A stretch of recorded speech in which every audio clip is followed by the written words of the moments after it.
There begins my sadness. My brother Jacques he sends to school, and report speaks goldenly of his profit. For my part, he keeps me rustically at home. This is it, Adam, that grieves me. And the spirit of my father, which I think is within me, begins to mute me against this servitude. Yonder comes my master, your brother. Go apart, Adam. You shall hear how you will shake me up. Marry, sir, what make you here? Nothing. I am not taught to make anything. What mar you then, sir? Sir, I am helping you to mar that which God made, a poor, unworthy brother, with idleness. Marry, sir, be better employed and be not a while. Shall I keep your hogs, and eat husks with them? What prodigal portion have I spent, to come to such a penury? Know you before whom, sir? I, better than he that I am before, knows me. You are my eldest brother. The courtesy of nations makes you my better. But that same tradition takes not away my blood. Were there 20 brothers betwixt us, I have as much as my father in me as you. What, boy? Come, elder brother, you are too young in this. Wilt thou lay hands on me, villain? I am no villain.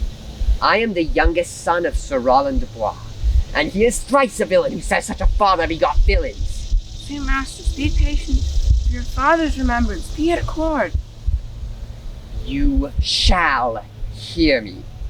My father charged you in his will to give me a good education. You have trained me like a peasant, obscuring and hiding from me all gentlemanlike qualities. I will no longer endure it. Therefore, give me such exercises as becomes a gentleman, or give me the poor lottery my father left to me by testament. With that I will go buy my fortunes. And what wilt thou do? Beg when that is spent? Well, sir, get you in. I will not long be troubled with you. You shall have some part of your will. I pray you, leave me. I will no further offend you than becomes me for my good. Get you with him, you old dog. Is old dog my reward? Most true, I have lost my teeth in your service. God be with my old master. He would not have spoke such a word. Is it even so? Begin you to grow upon me?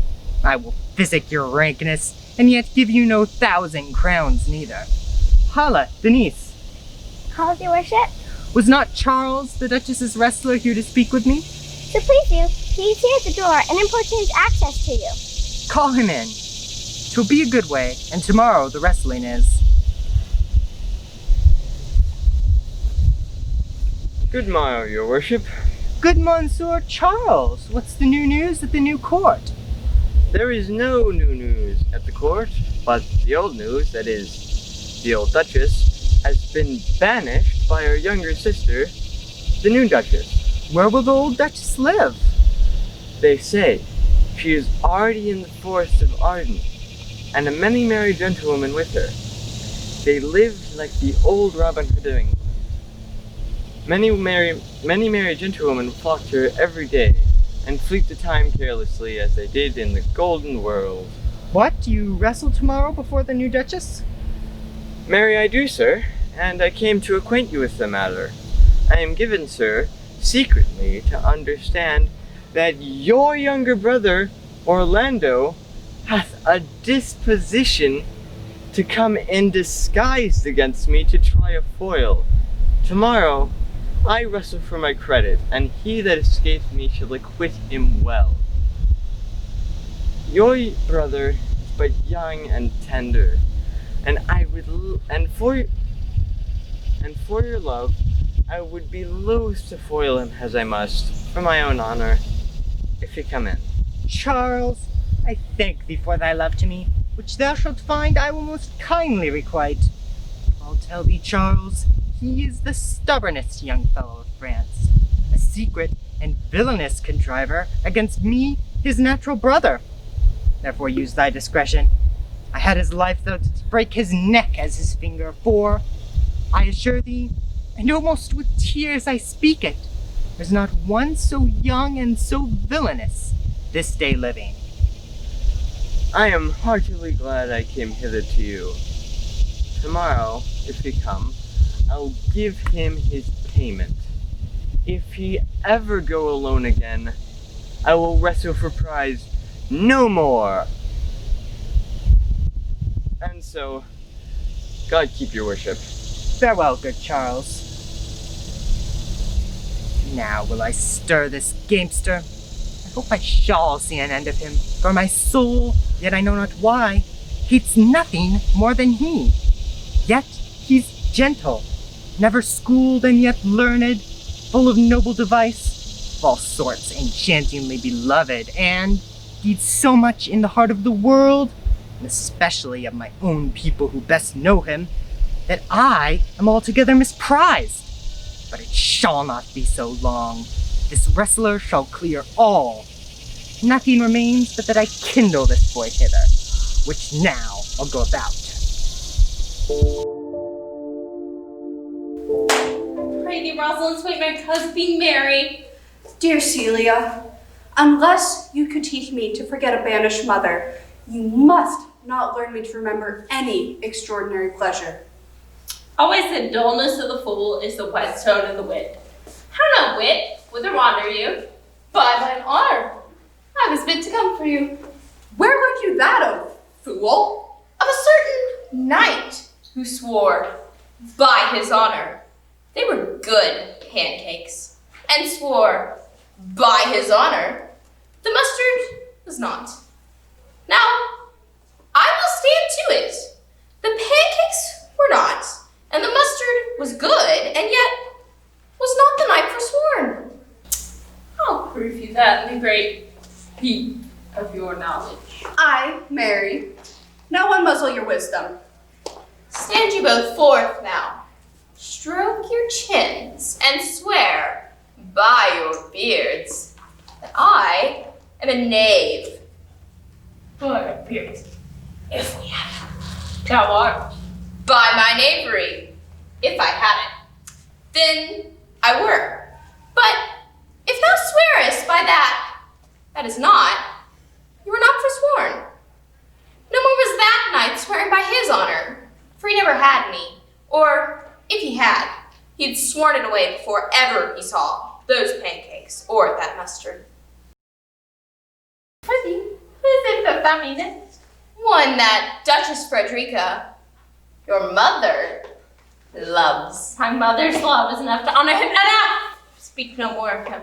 The more pity that fools may not speak wisely what wise men do foolishly. By my troth, thou sayest true, for since the little wit that fools have was silenced, the little foolery that the wise man hath makes a great show. Here comes Monsieur the Beau. Bonjour, Monsieur the Beau. What's the news?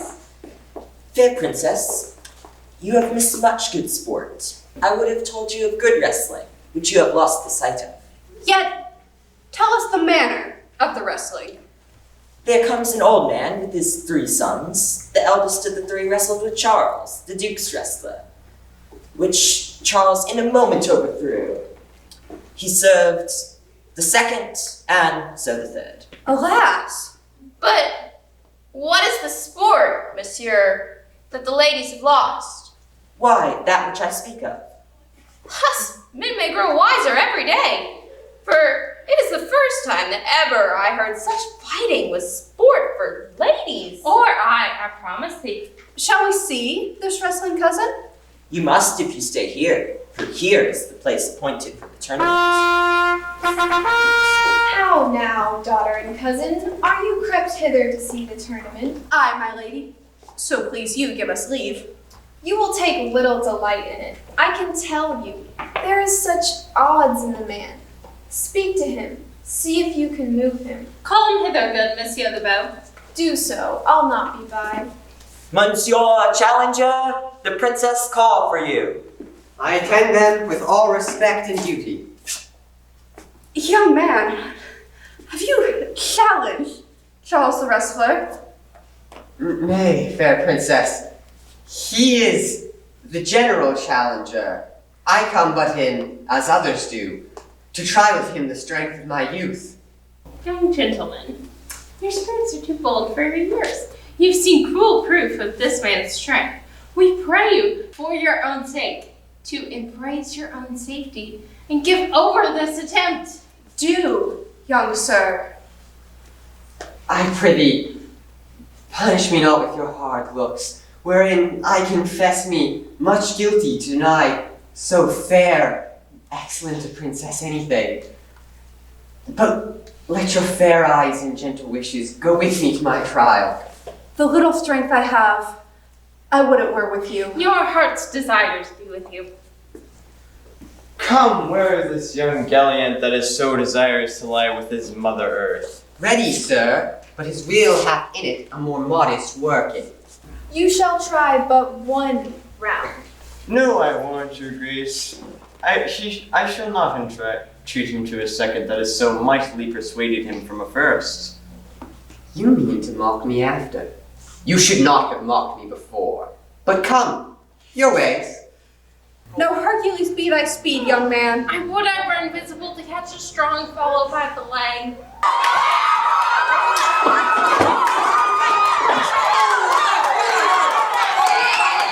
Oh, excellent, young man. Oh, the thunderbolt man, I can tell who's down. Grab me.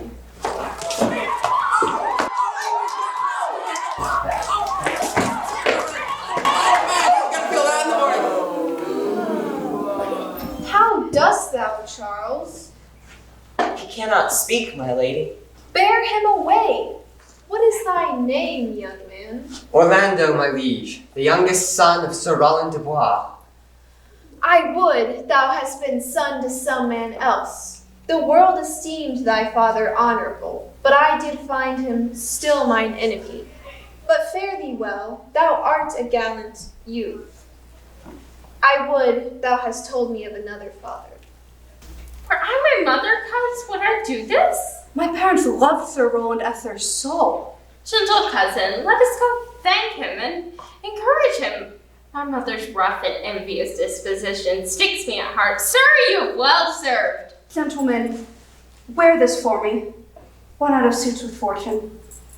Shall we go, cuz? Aye, very well, fair gentleman.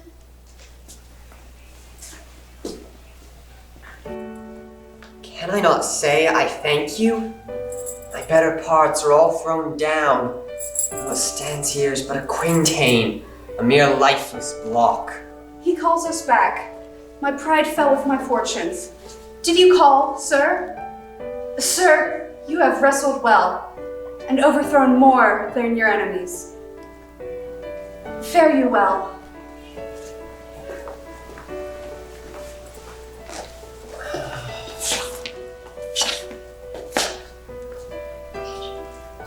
Passion hangs these weights upon my tongue. I could not speak to her, yet she urged conference. Oh, poor Orlando. Not Charles, but something weaker masters thee. Good sir, I do in friendship counsel you to leave this place. Although you deserve high commendation, true applause, and love, yet such is now the Duchess's condition that she misconstrues all that you have done. I thank you, sir. And pray you, which of the two that were here was daughter of the Duchess that were here at the wrestling? Neither, sir, if we judge by manners. Yet indeed the smaller is his daughter. Her daughter. The other is daughter to the banished Duchess, and here detained by her usurping aunt. But I can tell you that as of late, this Duchess hath taken much displeasure against her gentle niece, grounded on no reason other than that the people praise her for her virtues, and pity her for her good father's sake. Sir, fare you well. In a better world than this, I do desire more knowledge and love from you. I rest much bound to you. Very well. Thus must I from smoke unto the smother, from tyrant duchess unto tyrant brother.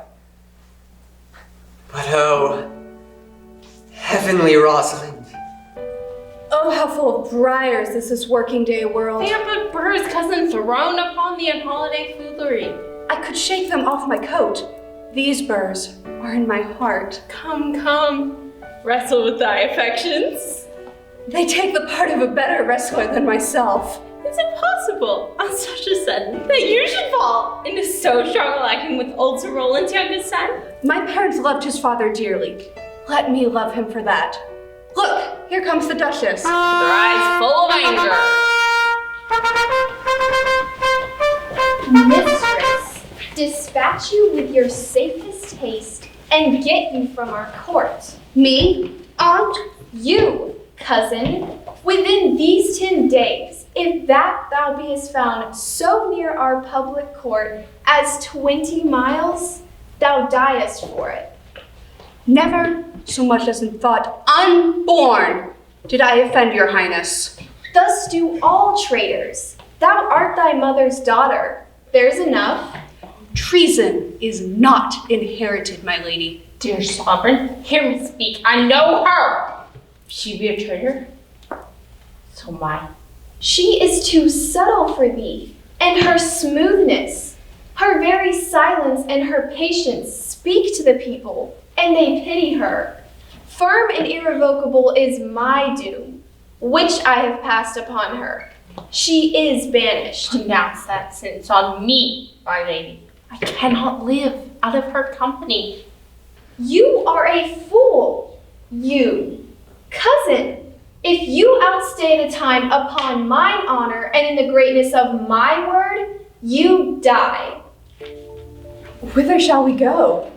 To seek your mother in the forest of Arden. Alas, what danger will be to us, maids as we are, to travel forth so far? Beauty provoketh thieves sooner than gold. I'll put myself in a poor and mean attire, with a kind of umber smudge my face, the like to you. So shall we pass on, and never stir silence. Were it not better that I did suit me all points, like a man? We'll have a swashing and a marshal outside, as many other mannish cowards do have, that do outface it with their semblances. What shall we call you when thou art a man? I'll have no worse a name than Jove's own page. Therefore, look you call me Ganymede. But what will you be called? Something that with a reference to a state, no longer Celia, but Aliana. What, cousin? What if we essayed to steal the clownish fool out of your mother's court? You'll go over the wide world with me. Let's away and get our tools and our wealth together. Devise the fittest time and safest way to hide us from pursuit that will be made after my flight. Now go we and consent to liberty and not to banishment.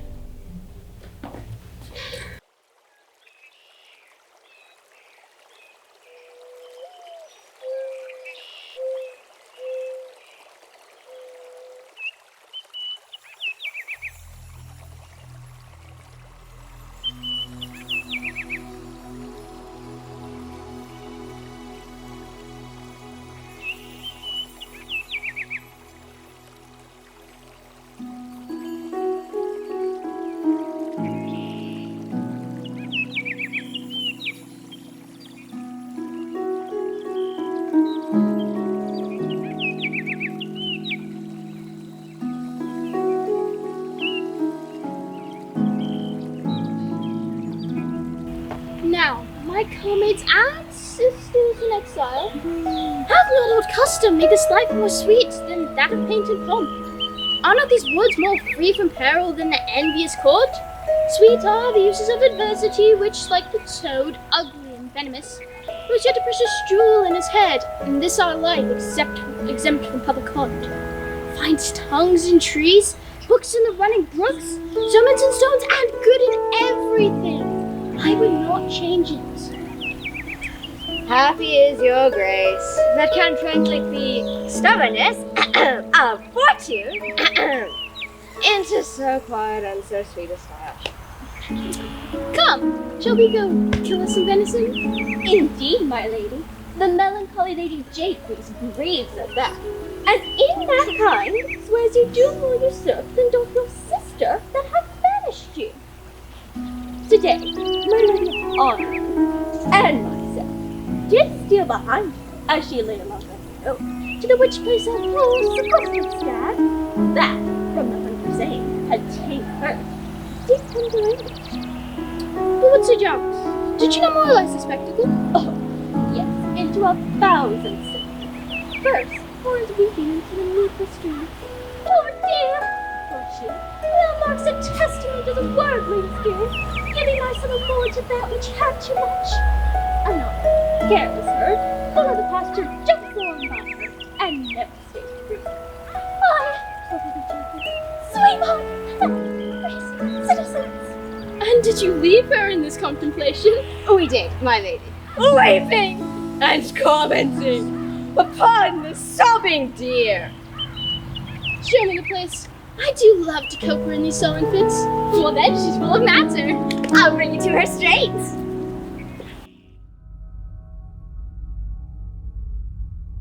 Can it be possible that no man saw them? I cannot hear of any that did see her. My lady, the ruinous clown, at whom so oft your grace was wont to laugh, is also missing.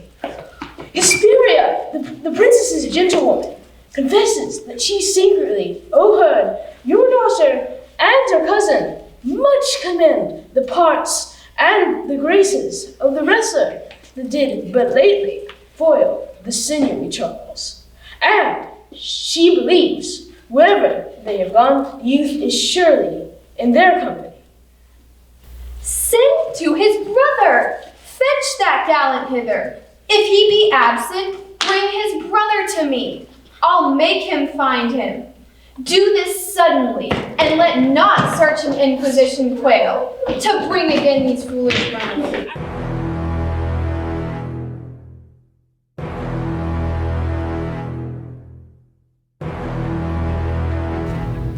Who's there? What? My young master? Oh, my sweet master. Oh, my gentle master. Oh, you memory of old Sir Roland. Why, you virtues? Why do people love you? And wherefore, you gentle, strong, and valiant?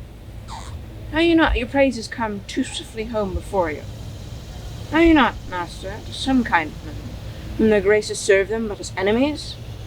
Oh, what a world is this, where what is comely envenoms him that bears it? Why, what's the matter? Oh, unhappy youth, come now within these doors, within this roof. Your brother hath heard your praises, and this night he means to burn the lodging we used to, and you within it. This is no place. This house is but a butchery. Abhor it, fear it. Do not enter it. Why, whither, Adam? Wouldst thou have me go? No matter whither, so you come not here. What? So have me go and beg my food? Or with a base and boisterous sword enforce a thievish living on the open road? No. Better subject myself to the malice of a diverted blood and bloody brother. But do not so. I have 500 crowns. Thrifty hire I saved under your father. Take it, and he that doth the ravens feed, yea, providently caters to the sparrow, be comfort to my age. Here is the money. Here's the gold. Take it. All this I give you. This I give to you. Let me be your servant. Though I look old, yet I am strong and lusty. Let me go with you. Oh, good old man. How well in thee appears the constant service of the antique world. Thou art not for the fashion of these times, where none will sweat but for promotion. But come thy ways. We'll go along together, and ere thy youthful wages are spent, we'll light upon some settled woe content. Go forth, and I will follow thee. The last gasp with truth and loyalty. Yet fortune cannot recompense me better than to die well and not my master's debtor.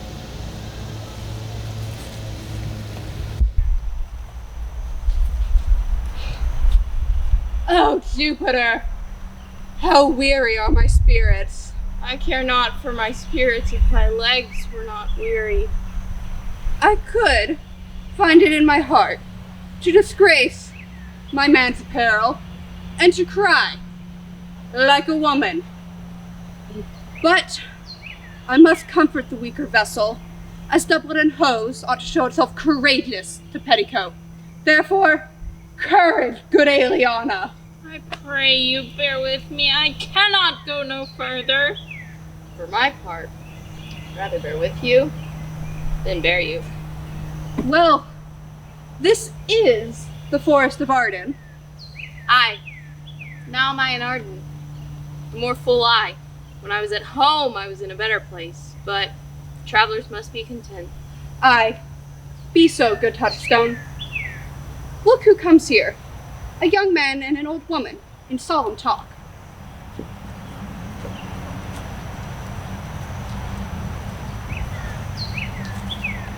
Oh, Corinna, that thou knewest how I do love her. I partly guess, for I have loved ere now. No, Corinna, being old, thou canst not guess. Though, in thy youth, thou wast as true a lover as ever sighed upon a midnight pillow. How many actions most ridiculous hast thou been drawn into by thy fantasy? Oh, into 1,000 that I have forgotten. Thou hast ne'er loved so heartily if thou rememberest not the slightest folly. Thou hast not loved. Oh, Phoebe, Phoebe, Phoebe. Alas, poor shepherd, in searching of thine own wound, I have by hard adventure found mine own. And I mine.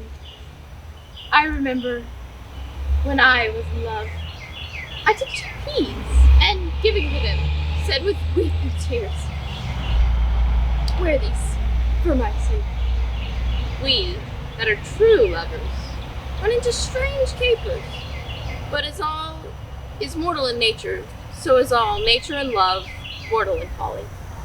Thou speakest more wisely than thou art aware of. Nay, I shall ne'er be aware of mine own wit till I break my shins against it.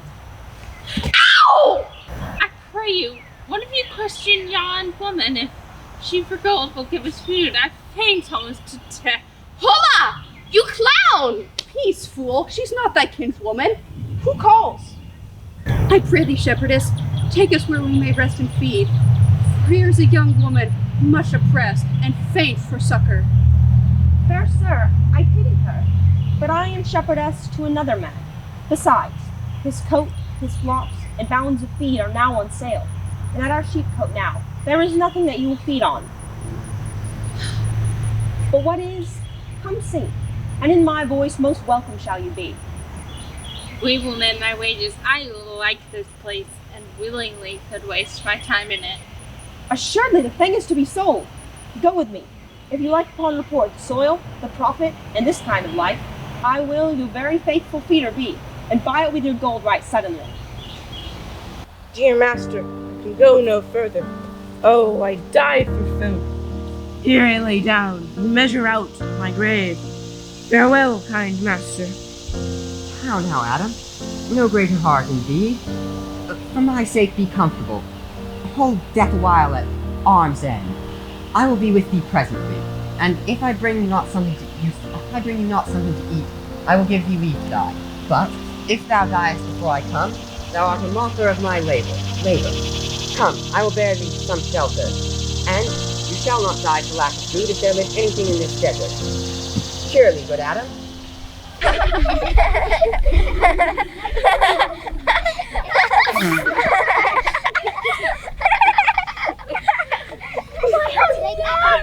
Madame, what a life is this that your friends must woo your company?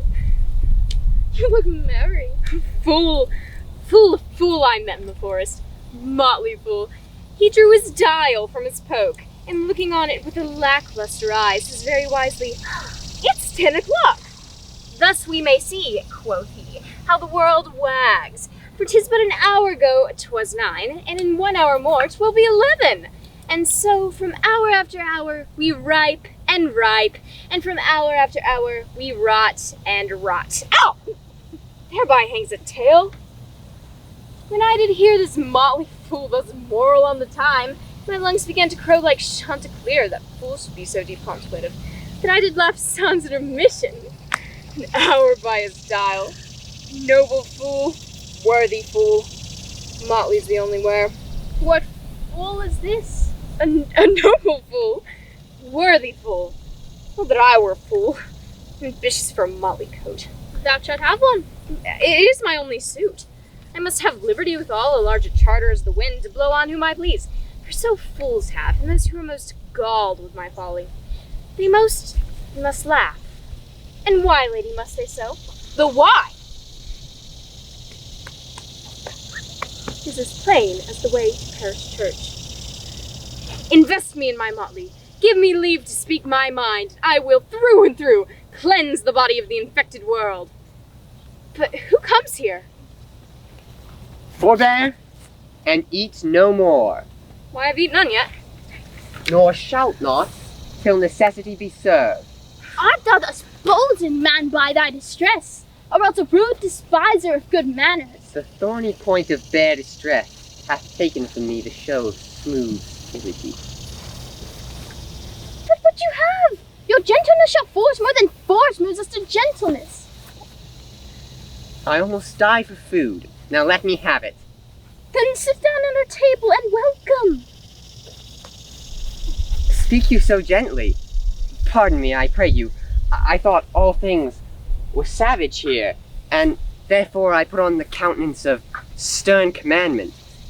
But if e'er you have looked on better days, ever been where bell knolled to church, if ever sat in any good man's feast, if ever from your eyelids wiped a tear, and know what 'tis to pity and be pitied, let gentleness my strong enforcement be, in which hope I blush and hide my staff. True is it that we have seen better days, and therefore sit you down in gentleness, and take upon command that what help we have, your wanting may be ministered. There is an old poor man who, after me, hath many a step limped in pure love. Till he first be served, I will not touch a bit. Then go find him out, and we will waste nothing till you return. I thank you, and be blessed for your good comfort. See, we are not all alone unhappy. This wide and universal theatre has more willful pageants than the scene when we play in. All the world's a stage. All the men and women merely players. They have their exits and their entrances, and one man in his time plays many parts, his acts being 7 ages. First, the infant, mewling and puking in the nurse's arms, and then the whining schoolboy with his satchel and shining morning face, creeping like a snail unwillingly to school. Then the lover, sighing like a furnace with a woeful ballad made unto his mistress' eyebrow. Then would be the soldier, bearded like the pard, jealous in honor, sudden and quick in quarrel, and seeking the bubble reputation, even in the cannon's mouth. Then the justice, in a fair round belly with a good cap unlined, with eyes severe and a beard of formal cut, and full of wise saws and modern instances, and so he plays his part. The 6th age shifts into a lean and slippered pantaloon with spectacles on the nose and a pouch on side. His youthful hose well saved, world too wide for his shrunk shank, and his big manly voice turning once again to the childish treble, pipes and whistles in his sound. And then the last scene of all, which ends this strange and eventful history, is the second childishness, mere oblivion. Son's teeth, son's eyes, son's taste, son's everything. Welcome! Sit down your venerable burden and let him feel. I thank you most for him.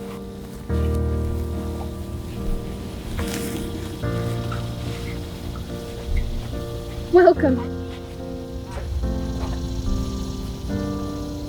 So you had need. I scarce can speak to thank you for myself. Welcome. I will not trouble you as to questions about your fortunes.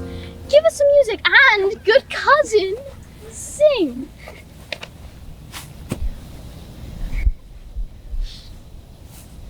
Blow, blow, thou winter wind, thou art not so unkind as man's ingratitude. Thy tooth is not so keen, because thou art not seen, although thy breath be rude. Hey ho, sing hey ho, unto the green holly. Most friendship is feigning, most loving mere folly.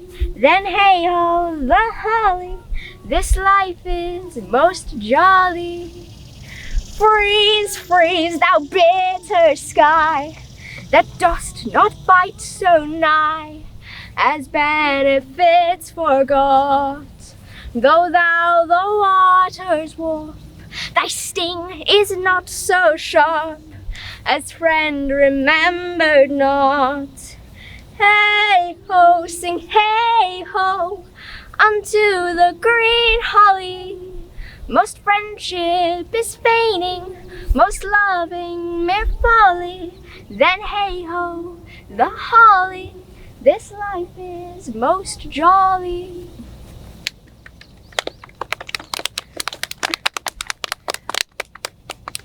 If that you were the good Sir Roland's son, as you have faithfully whispered you were, and as mine eye doth see, most efficient witness, most limbed and living in your face, then be truly welcome hither. I am the Duchess that left your father. You are as welcome as your master is. Therefore take him by the arm and give me your hand, and let me all your fortunes understand.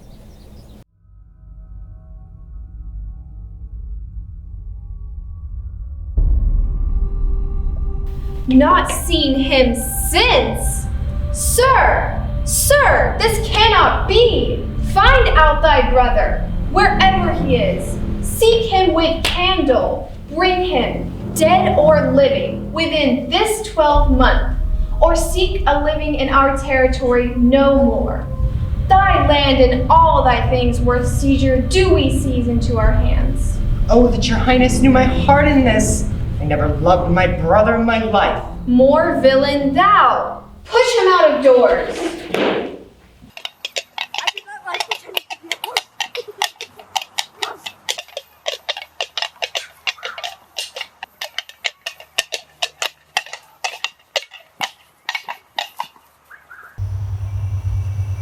Hang there, my verse, in witness of my love. Oh, Rosalind, these trees shall be my books, and in their barks my thoughts I'll character, that every eye that in this forest looks shall see thy virtue witnessed everywhere. Run, run, Orlando, carve on every tree the fair, the chaste, the unexpressive she. And how like you this shepherd's life, Master Touchstone? Truly, in respect it is in the fields, it pleaseth thee well. But in respect it is not in court, it is tedious. As it is a spare life, look you, fits my humor well. But as there's no more plenty in it, it goes much against my stomach. Hast any philosophy in thee, shepherdess? No more, but that I know, the more one sickens, the worse I tease he is. And that he who wants money, means, and content is without 3 good friends. That the property of rain is to wet, and fire to burn. That good pasture makes fat sheep, and that a great cause of the night is lack of the sun. Such a one is a natural philosopher. Wast ever in court, shepherdess? No, truly. Then thou art cursed. Nay, I hope. Truly, thou art cursed, like an ill-roasted egg, all on one side. For not being in court? Your reason? If thou never wast at court, thou never sawest good manners. If thou never sawest good manners, thy own manners must be wicked, and wickedness is a sin, and sin is a curse. Thou art in a parlous state, shepherdess. Sir, I am a true laborer. I earn that I eat, get that I wear. Oh, no man hate, envy no man's happiness. Look, here comes young Master Ganymede, my new mistress's brother. From the east to western end, no jewel is like Rosalind. Her worth, being mounted on the wind, Through all the world fares Rosalind. All the pictures fairest lind are but black to Rosalind. Let no face be kept in mind but the fair of Rosalind. I'll rhyme you so. 8 years together. Dinners and suppers and sleeping hours accepted. Out, fool! For a taste. Sweetest nut hath sourest rind. Such a nut is Rosalind. This is a very false scallop of verses. Why do you infect yourself with them? Peace, you dull fool. I found them on a tree. Truly, the tree yields bad fruit. Peace. Here comes my sister reading. Stand aside. Upon the fairest boughs, or at every sentence end, will I, Rosalinda, write, teaching all that read to know the quintessence of every sprite, heavenward in little show. O most gentle pulpiter! How now? My friends, shepherdess, go up a little. Go with her, Sirrah. Come, shepherdess, let us make an honorable retreat, though not with bag and baggage, yet with skirt and skirting. Didst thou hear these verses?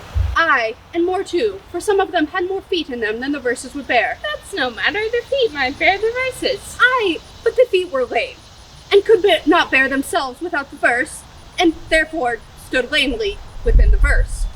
But didst thou hear, without wondering, how thy name should be hanged and carved upon these trees?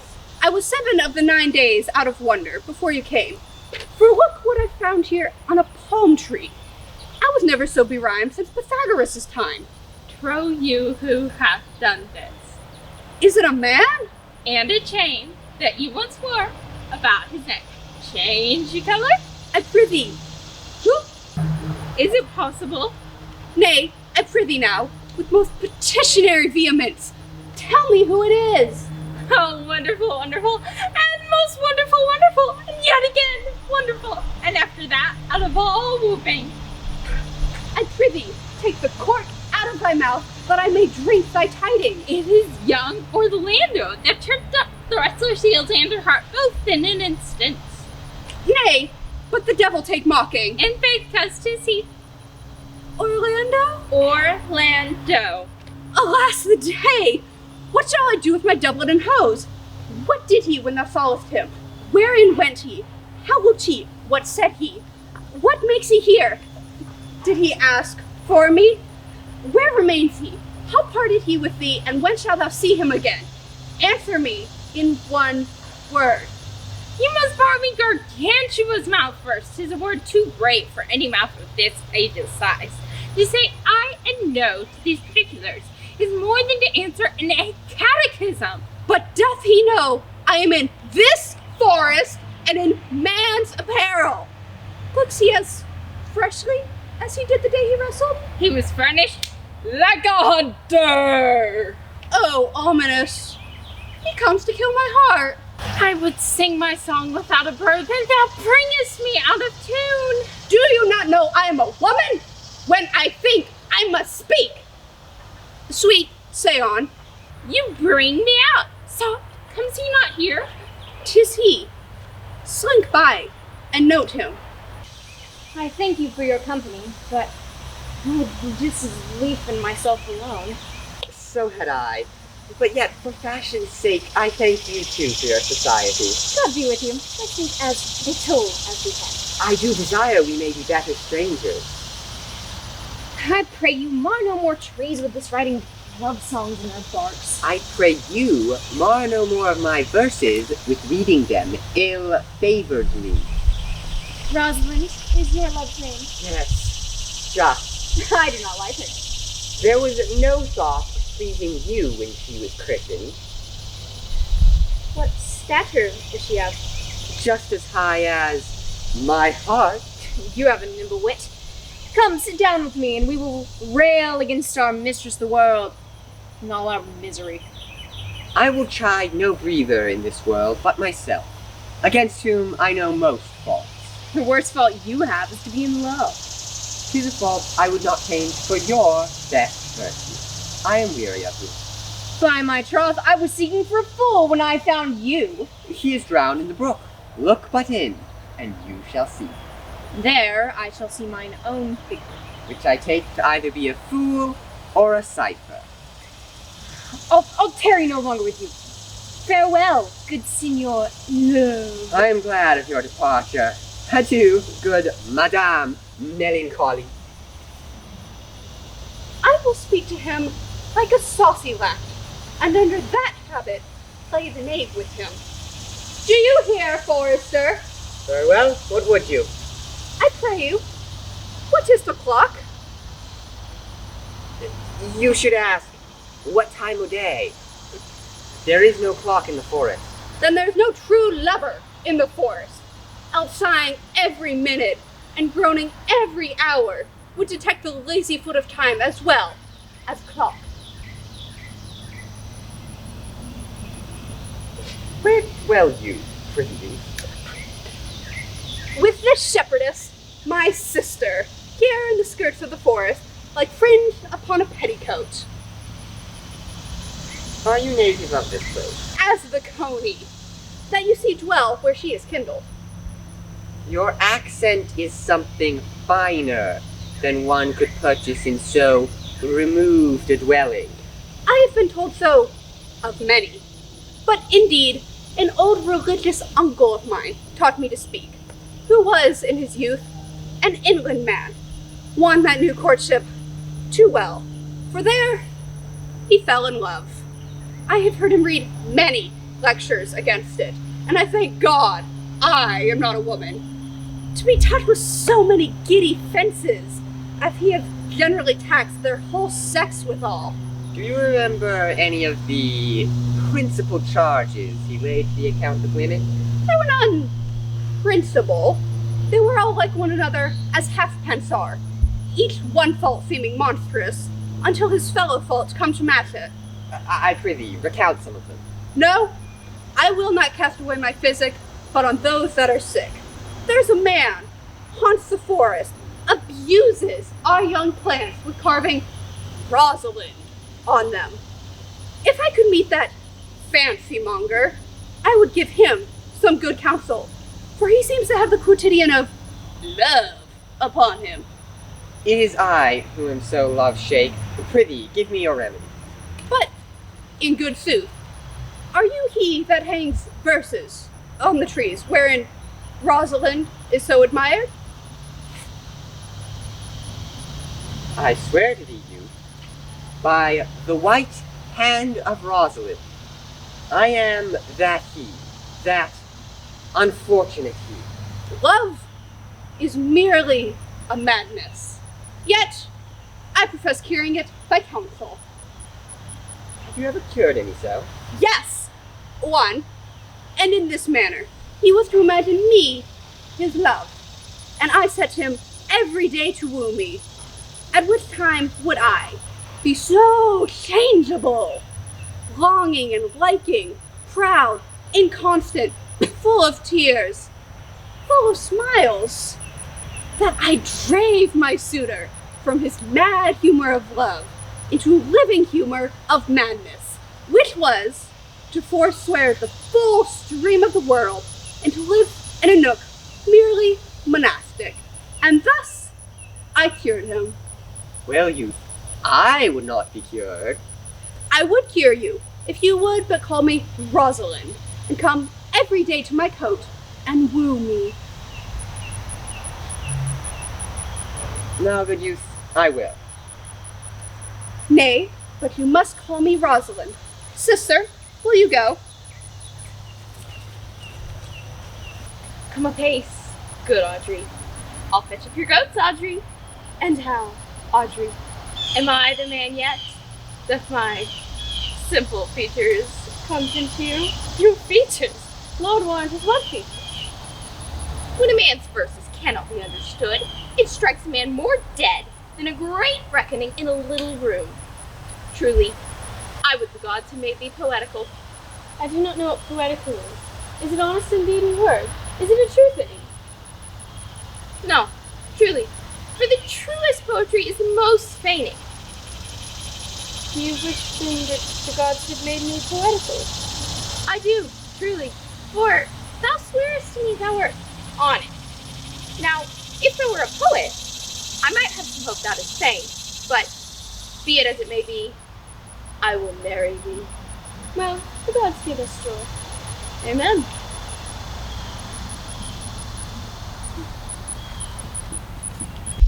Never talk to me. I will weep. Do, I pray thee, but yet have the grace to consider that tears do not become a man. But have I not cause to weep? As much cause as one would desire, therefore weep. But why did Orlando say he would come this morning, and comes not? Truly, there is no truth in him. Do you think so? Yes, I think he's either a big person or a horse stealing. But for his verity and love, I do say, he's not in. Not true in love. Yes, when he is in, but he's not in. You have heard him swear downright he was. He attends here in the forest on the Duchess, your mother. I met the Duchess yesterday, and had much question with her.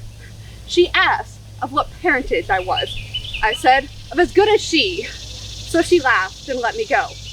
But what talk we of mothers when there's such a man as Orlando? Oh, there's a brave man. He writes brave verses, speaks brave words, swears brave oaths, and breaks them bravely. Soft, who comes here? Mistress and master, you have often inquired after the shepherd that complained of love, who you saw standing by me on the turf. Well, and what of him? If you'll see a pageant truly played, between the pale complexion of true love and the red glow of scorn and proud disdain, come hence a little, and I shall conduct you. Oh, come, let us remove. The sight of lovers feedeth those in love. Bring us to this sight, and you shall say, I'll prove a busy actor in their play.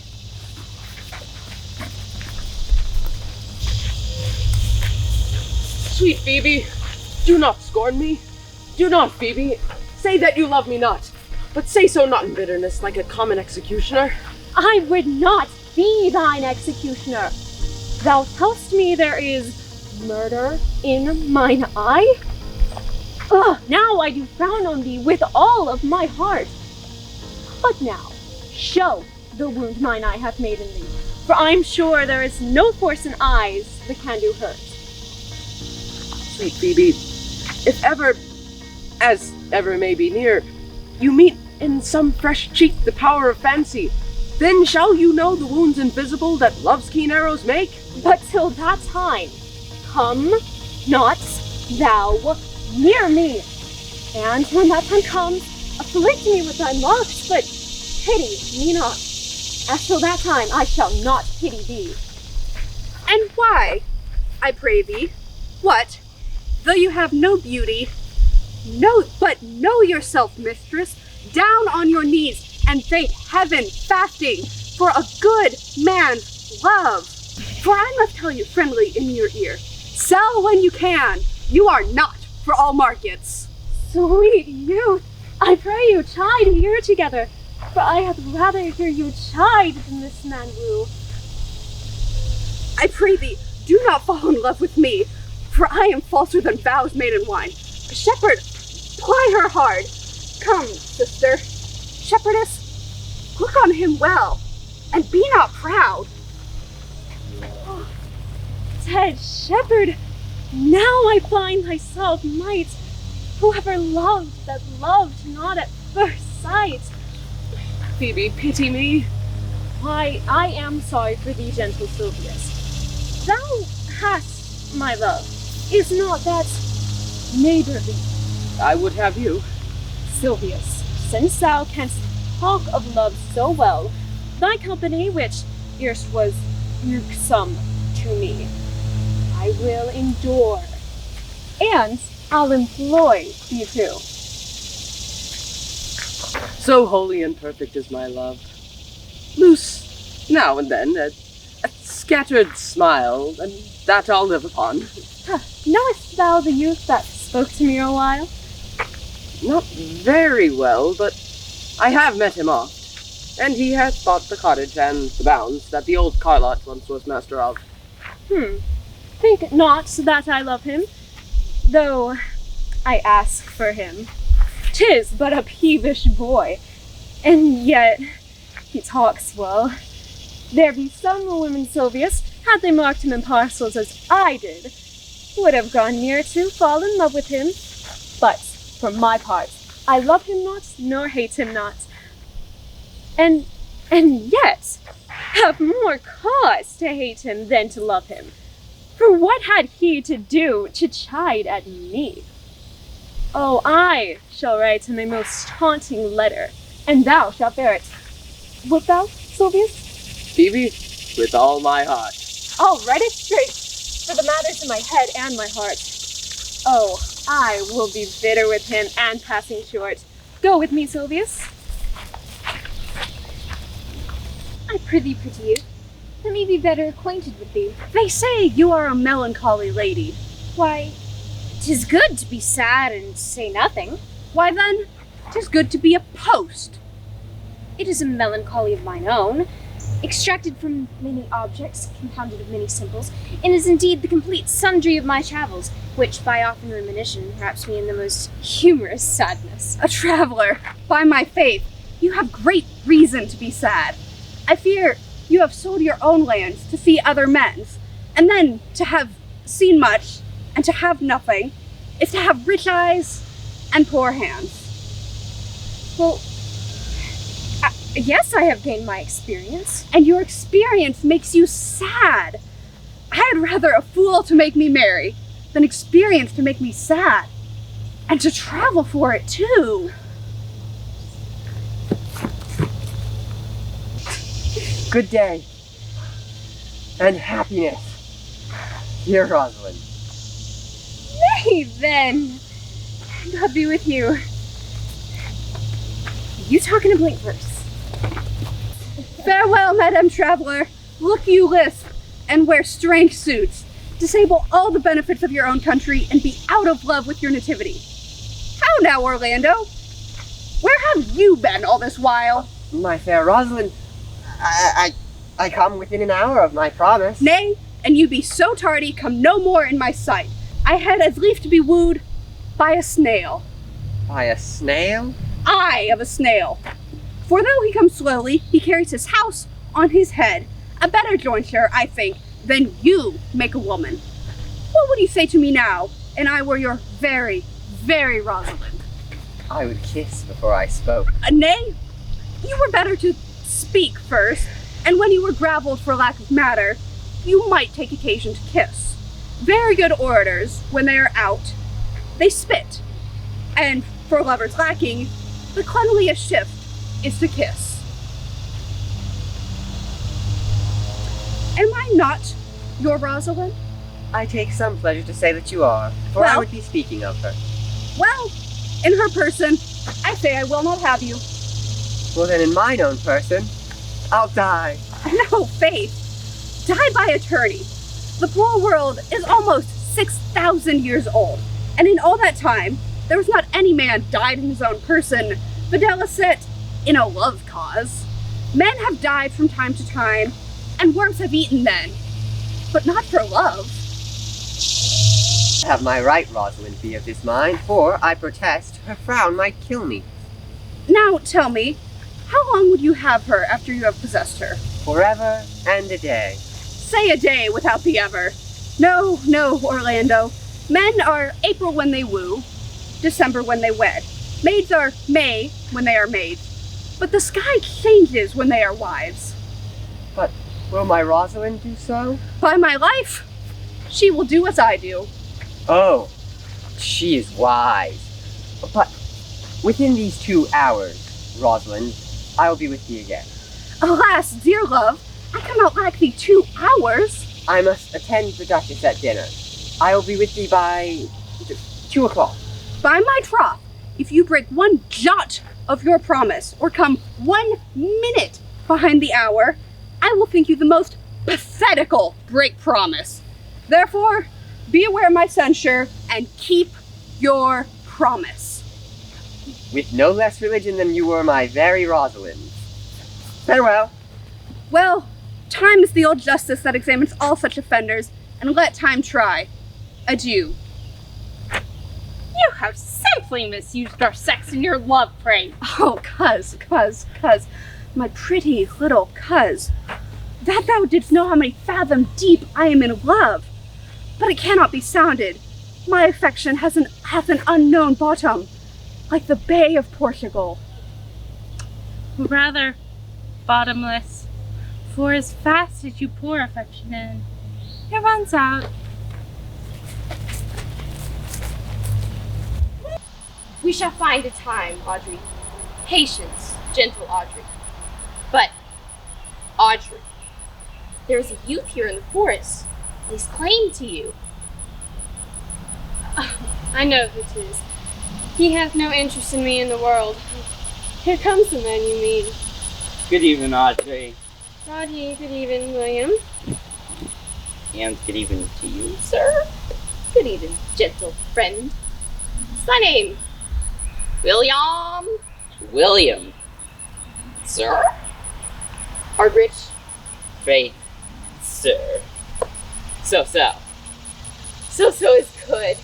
Very good. Very excellent good. And yet it is not. It is but so. Art wise? Aye, sir. I have a pretty wit. Why, thou sayest well. I do now remember a saying. The fool doth think he is wise, but the wise man knows himself to be a fool. You do love this maid. I do. Sir. Give me your hand. Art thou learned? No, sir. Then learn this of me. To have is to have. For all writers do consent that ipsi is he. Now, you are not ipsi, for I am he. Which he? Sir. He, sir, that must marry this woman. Therefore, you clown, abandon, which is in the vulgar, leave the society, which in the bourse company of this female, which in the common is woman, which together is abandon the society of this female, or clown, thou perishest, or to thy better understanding, dice, or to wit, I kill thee, make thee away, translate thy life into death. Therefore tremble and depart. God rest you merry, sir.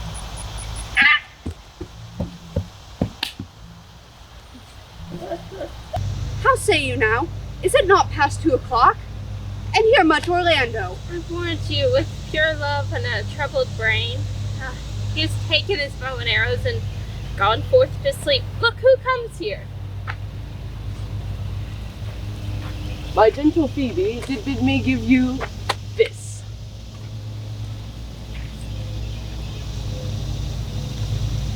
Patience herself would startle at this letter. Why, 'tis a boisterous and a cruel style. She Phoebes me. Mark how the tyrant writes. Art thou, God, to shepherd turned, that a maiden's heart hath burned? Can a woman rail thus? Call you this railing? Whiles you did chid me, I did love. How then might your prayers move? Wait, call you this chiding? Wilt thou love such a woman? Well, go your way for her, for I see love hath made thee a tame snake. Ah, here comes more company. Good morrow, fair ones. Then I may proffer by a tongue, then I should know you by description. Orlando doth commend him to you both, and to that youth he calls his Rosalind he sends this bloody napkin. Are you he? I am. What must we understand by this? Some of my shame, if you will know of me what man I am. When last young Orlando parted from you, he left a promise to return again. Within an hour, and pacing through the forest, lo, what befell. He threw his eye aside, and mark what object did present itself. Under an oak, a wretched, ragged man, o'ergrown with hair, lay sleeping on his back. And nearby, a lioness lay crouching, head on ground, with cat-like watch when the sleeping man should stir. This seen, Orlando did approach the man, and found it was his brother, his elder brother. Oh, I've heard him speak of that same brother, and he did render him the most unnatural that lived amongst men. And well he might so do, for I know he was unnatural. But to Orlando, did he leave him there? Twice did he turn his back on purpose so, but kindness, nobler ever than revenge, and nature, stronger than his just occasion, bade him give battle to the lioness, who quickly fell before him, in which hurtling from miserable slumber, I awake. Are you his brother? Was it you he rescued? Was it you that did so oft contrive to kill him? 'Twas I, but 'tis not I. I do not shame to tell you what I was, since my conversion so sweetly tastes, being the thing I am. But for the bloody napkin. In brief, he led me to the gentle Duchess, who gave us fresh array and entertainment, committing me unto my brother's love, who led me instantly unto his cave, there stripped himself, and here, upon his arm, the lioness had torn some flesh away, which all this while had bled, and now he fainted and cried in fainting upon Rosalind. Brief, I recovered him, bound up his wound, and, after some small space, being strong at heart, he sent me hither, stranger as I am, to tell you this story that you might excuse his broken promise, and to give this napkin, dyed in his blood, unto the shepherd youth that he in sport doth call his Rosalind. Why? How? Ganymede! Say Ganymede? Many will swoon when they do look on blood. There is more in it! Cousin! Ganymede? Look, he recovers. I would I were at home. We'll lead you thither. Good sir, will you take her by the arm? Be of good cheer, youth. You, a man? You lack a man's heart. I do so, I confess it. Sirrah, a body would think this was well counterfeited. This was not counterfeit. There is too great testimony in your complexion that it was a passion of earnest. Counterfeit, I assure you. Well then, take a good heart and counterfeit to be a man. So I do, but in faith, I should have been a woman by right. Come, you look paler and paler. Pray you draw homewards with us, good sir, or with us. That will I, for I must bear answer back how you excuse my brother, Rosalind. I shall devise something, but I pray you, commend my counterfeiting to him.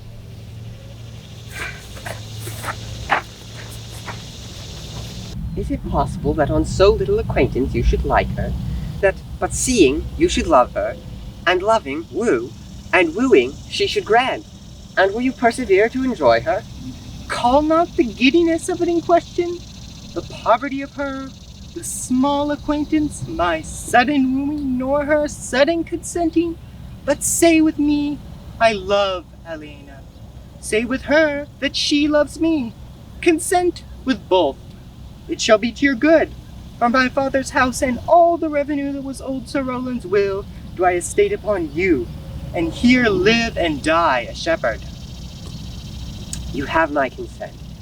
I will invite the Duchess and all hers to the nuptial. You shall be married tomorrow. But look you, here comes my Rosalind. God save you, brother. And you, fair sister. Oh, my dear Orlando, did your brother tell you how I counterfeited to swoon when he showed me your handkerchief? Aye, and greater wonders than that. Oh, 'tis true. Caesar's threnthondrical brag of I came, saw, and overcame for your brother and my sister no sooner met, but they looked. No sooner looked, but they loved. No sooner loved, but they sighed. No sooner sighed, but they asked one another the reason. No sooner knew the reason, but they sought the remedy. And in these degrees have they made a pair of stairs to marriage. They shall be married tomorrow, and the Duchess shall come to the nuptial. But, oh, how bitter it is to look at happiness through another man's eyes. I will weary you no longer then with idle talking. Believe then, if you please, that I can do strange things.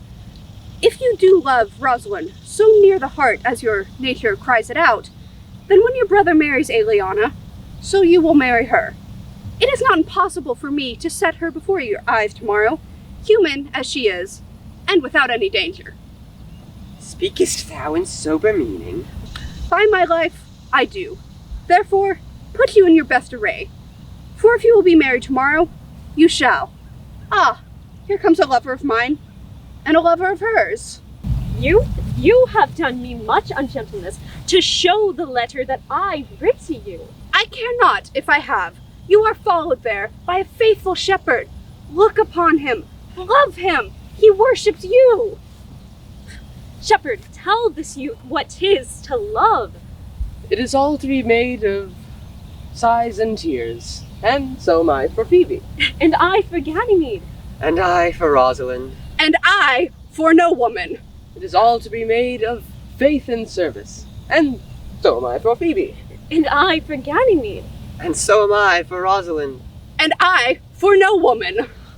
It is all to be made of passion, all of wishes, all adoration, all observance, all duty, all humbleness, patience, and impatience, all purity, all trial, all obeisance, and so am I for Phoebe.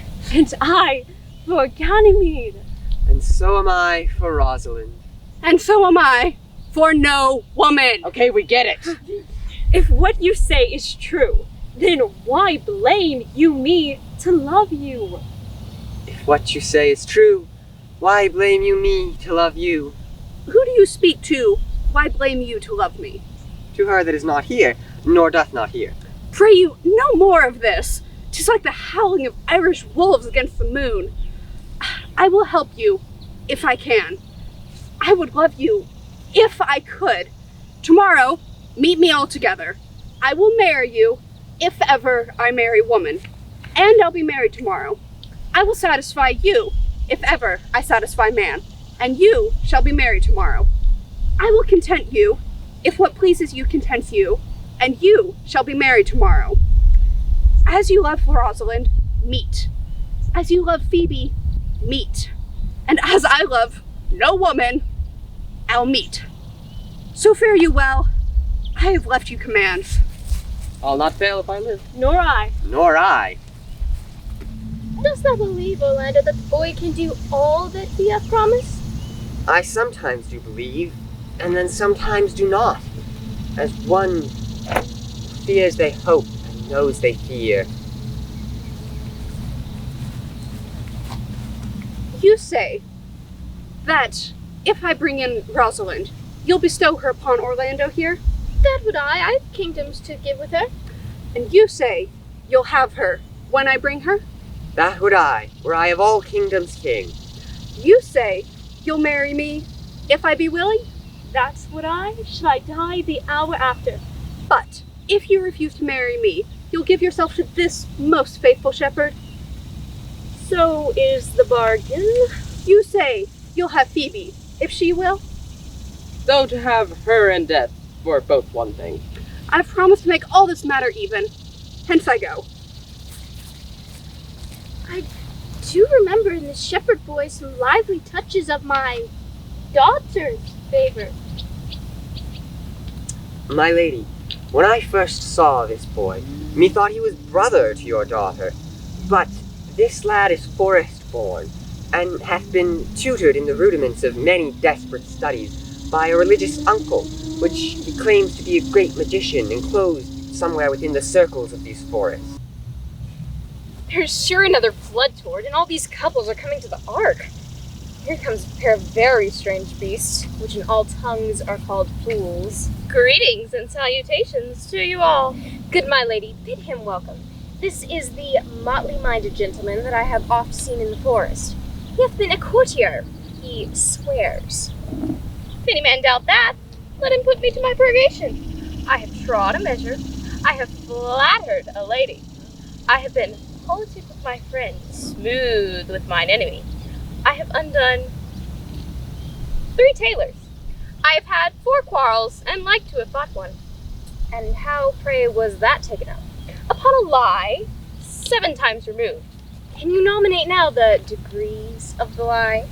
Oh, sir, we quarrel in print, by the book, as you have books for good manners. Yet, I will name you the degrees. The first, the retort, courteous. The second, the quip, modest. The third, the reply, churlish. The fourth, the reproof, valiant. The fifth, the counter-check, quarrelsome. The sixth, the lie with circumstance. The seventh, the lie direct. All these you may avoid, but the lie direct. And you may avoid that one too, with an if. I knew when 7 justices could not meet together without a quarrel, but when the parties were all met together, one of them thought of an if, as if you said so, then I said so, and they shook hands and swore, brothers. Your if is the only peacemaker. Much virtue in if. Isn't this a rare fellow, my lady? He's as good as anything, and yet he's a fool. He uses his folly like a stalking horse. Under the presentation of that he shoots his wit. Then is there mirth in heaven, when earthly things make even. atone together. Good Duchess, receive thy daughter, for we have brought her. Yea, brought her hither, that thou mightest join her hand with his. Her heart within her bosom is.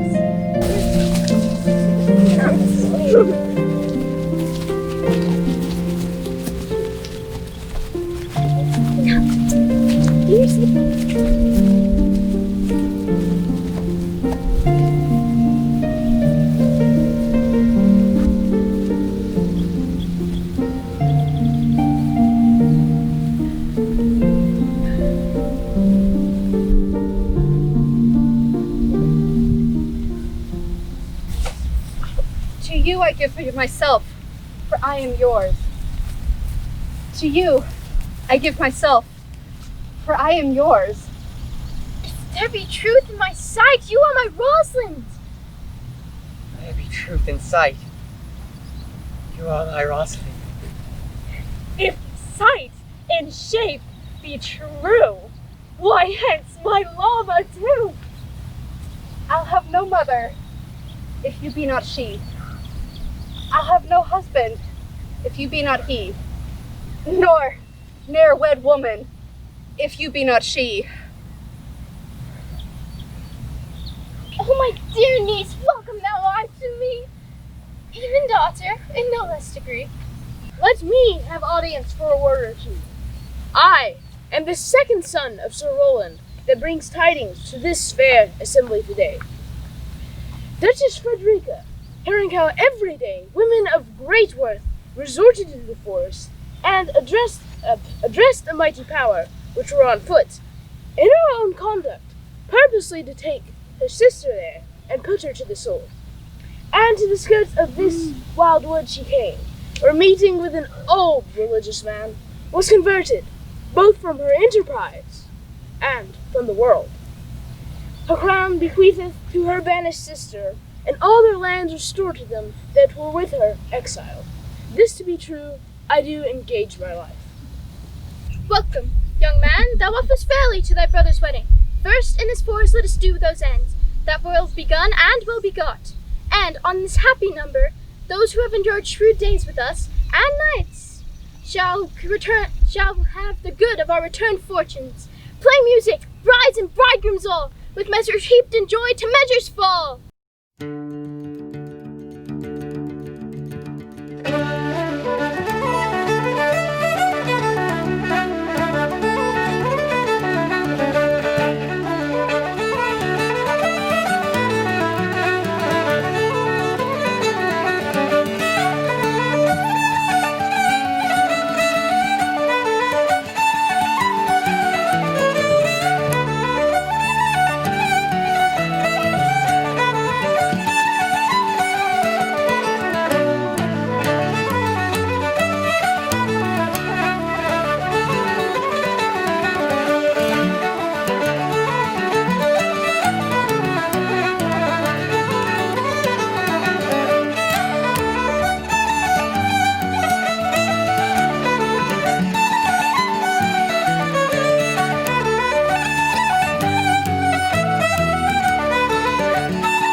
Thank